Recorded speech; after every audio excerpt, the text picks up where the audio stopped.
De nouvelles révélations viennent de tomber au sujet de l'accident de la route impliquant Pierre Palmade, survenu le vendredi 10 février en région parisienne. En effet, le Parisien a annoncé que le deuxième passager présumé en fuite vient d'être placé en garde à vue. Le premier suspect avait été interpellé ce matin. Chaque jour, l'affaire connaît de nouveaux rebondissements. Le dernier en date concerne le deuxième passager qui se trouvait à bord du véhicule de l'humoriste vendredi et qui avait pris la fuite. Il a été placé en garde à vue ce mercredi 15 février à 17h50.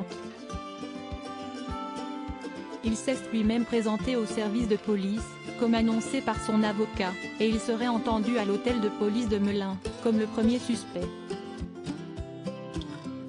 Ce premier suspect avait été interpellé plus tôt dans la journée, annonçait le procureur de Melun. Il s'agit d'un homme de 33 ans, de nationalité marocaine et en situation irrégulière sur le territoire national, a révélé Cécile Olivier, la chef du service police-justice de BFM TV.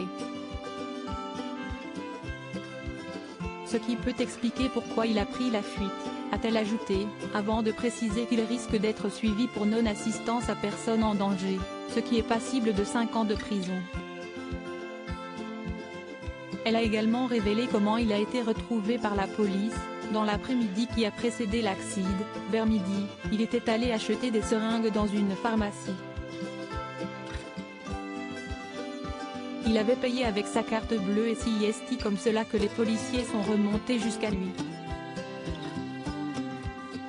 Pour rappel, l'accident s'est produit le 10 février dernier, dans la commune de Villiers-en-Bière, Seine-et-Marne, après que le véhicule de Pierre Palmade se soit déporté sur la voie d'Enneface et a percuté une voiture de plein fouet.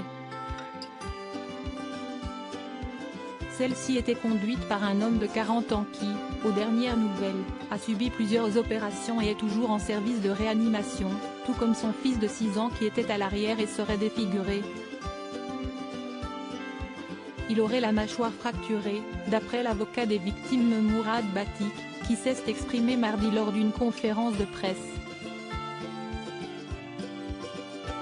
Ce dernier a également révélé que l'autre passager qui était à bord du véhicule, à savoir une femme de 27 ans enceinte d'un bébé qui est malheureusement décédé depuis, avait subi une césarienne en urgence.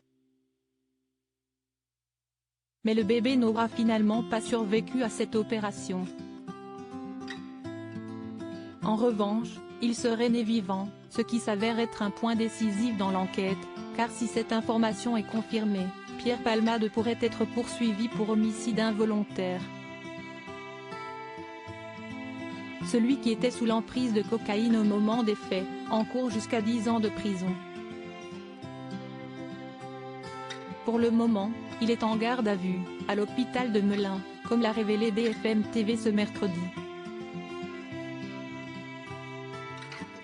En ce qui concerne son état de santé, il souffre de 4 côtes cassées et quelques blessures annexes. Pour rappel, son pronostic vital était engagé le soir de l'accident.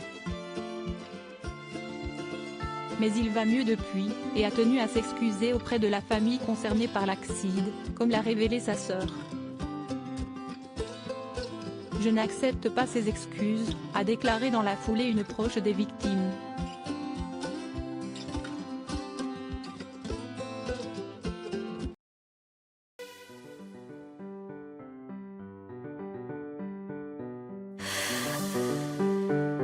나